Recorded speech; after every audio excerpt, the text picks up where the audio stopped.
आत्मा शरीर में कैसे प्रवेश करती है? दोस्तों, होता यूं है कि गर्भधारण करते ही एक माता पिता के भाव के अनुसार उनके आसपास एक सूक्ष्म स्पंदन स्तर वाला क्षेत्र बन जाता है। ये क्षेत्र उन्हीं आत्माओं को आकर्षित करता है जिसका स्तर उससे मिलता जुलता हो। जिस आत्मा का स्पंदन स्तर उससे मिलेगा वही उसकी ओर आकर्षित होगा। इस बीच वो आकर्षित आत्मा मां के गर्भ के आसपास मंडराती रहती है। आनुवांशिक प्रक्रिया तो शुरू हो जाती है, लेकिन गर्भ के आसपास रहने से अब ये आत्मा महत्वपूर्ण हो जाती है और वो अपना बल लगाना शुरू कर देती है। ये अब जीव कोशों की विभाजन की गति को बढ़ा देती है।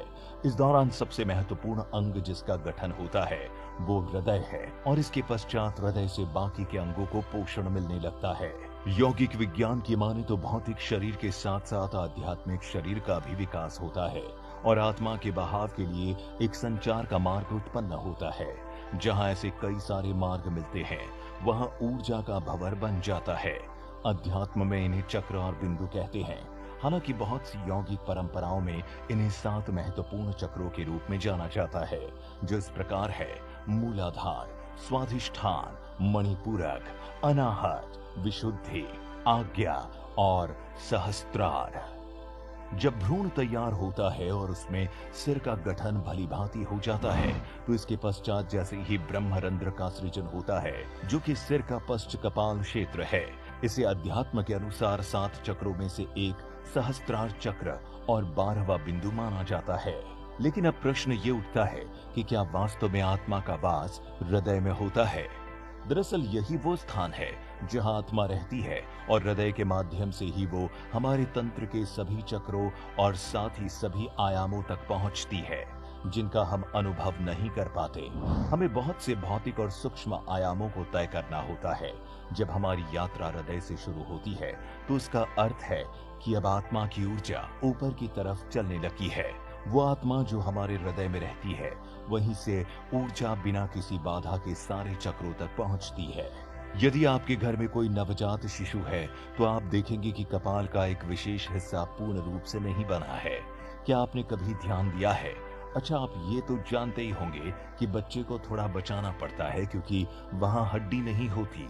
ये वो स्थान है जहां हड्डी तब तक नहीं बनती जब तक कि बच्चा एक निश्चित उम्र तक नहीं बढ़ता। यौगिक शब्दावली में ये भाग ब्रह्मरंध्र कहलाता है, जिसका वर्णन हम पहले भी वीडियो में कर चुके हैं।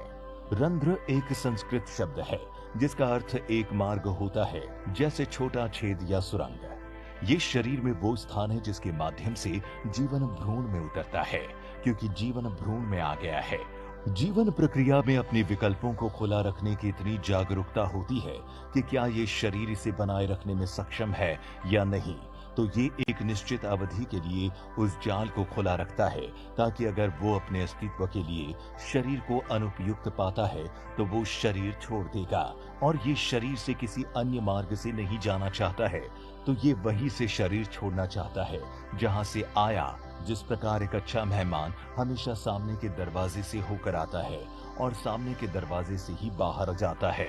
यदि वो सामने के दरवाजे से होकर आता है और पीछे की ओर निकल जाता है तो इसका मतलब है कि आपका घर साफ हो गया है।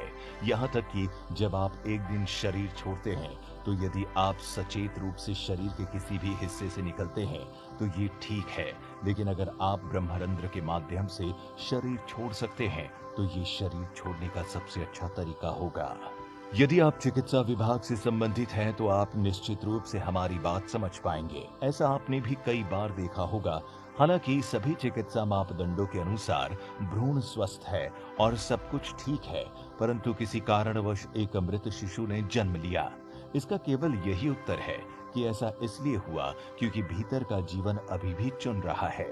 यदि जीवन भ्रूण में प्रवेश करता है और उसे अनुपयुक्त पाता है, क्योंकि वो शिशु बनने के लिए विकसित होता है, तो वो निकल जाता है। इसीलिए एक द्वार खुला रखा जाता है। शायद ये भी एक कारण है जिसकी वजह से गर्भ में ही मृत्यु हो जाती है।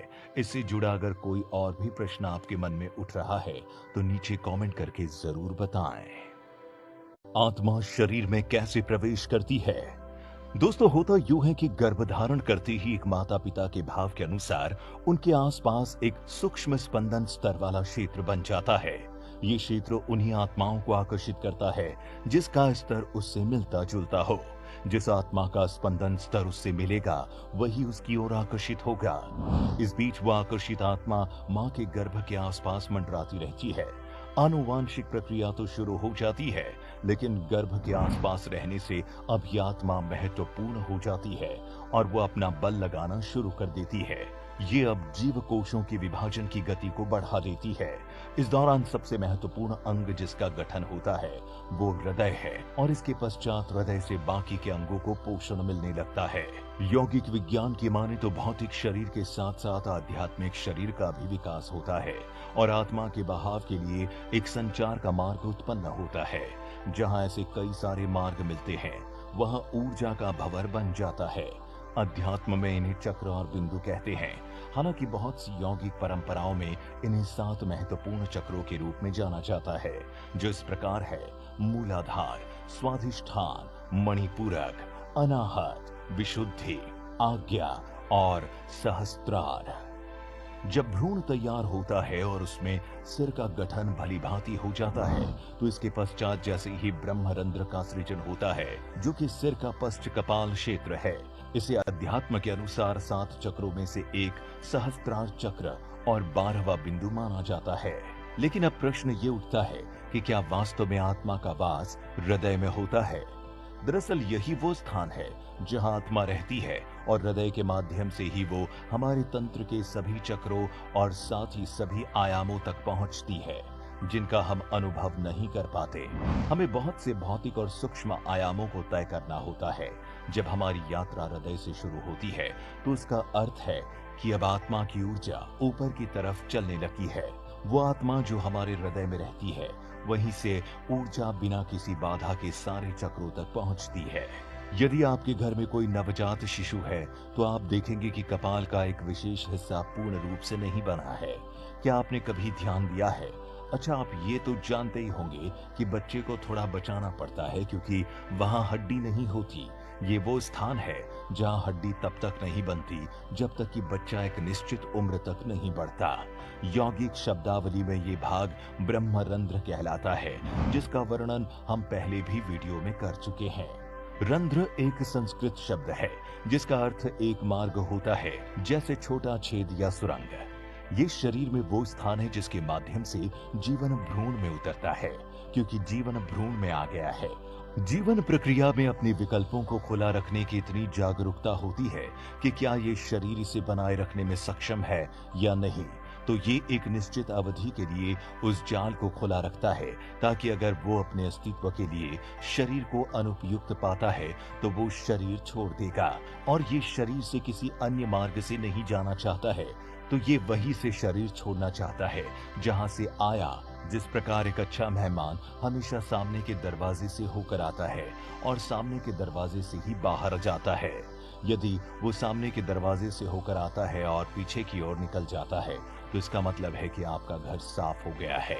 यहाँ तक कि जब आप एक दिन शरीर छोड़ते हैं तो यदि आप सचेत रूप से शरीर के किसी भी हिस्से से निकलते हैं तो ये ठीक है, लेकिन अगर आप ब्रह्मरंध्र के माध्यम से शरीर छोड़ सकते हैं तो ये शरीर छोड़ने का सबसे अच्छा तरीका होगा। यदि आप चिकित्सा विभाग से संबंधित हैं तो आप निश्चित रूप से हमारी बात समझ पाएंगे। ऐसा आपने भी कई बार देखा होगा। हालांकि सभी चिकित्सा मापदंडों के अनुसार भ्रूण स्वस्थ है और सब कुछ ठीक है, परंतु किसी कारणवश एक मृत शिशु ने जन्म लिया। इसका केवल यही उत्तर है कि ऐसा इसलिए हुआ क्योंकि भीतर का जीवन अभी भी चुन रहा है। यदि जीवन भ्रूण में प्रवेश करता है और उसे अनुपयुक्त पाता है, क्योंकि वो शिशु बनने के लिए विकसित होता है, तो वो निकल जाता है। इसीलिए एक द्वार खुला रखा जाता है। शायद ये भी एक कारण है जिसकी वजह से गर्भ में ही मृत्यु हो जाती है। इससे जुड़ा अगर कोई और भी प्रश्न आपके मन में उठ रहा है तो नीचे कमेंट करके जरूर बताएं।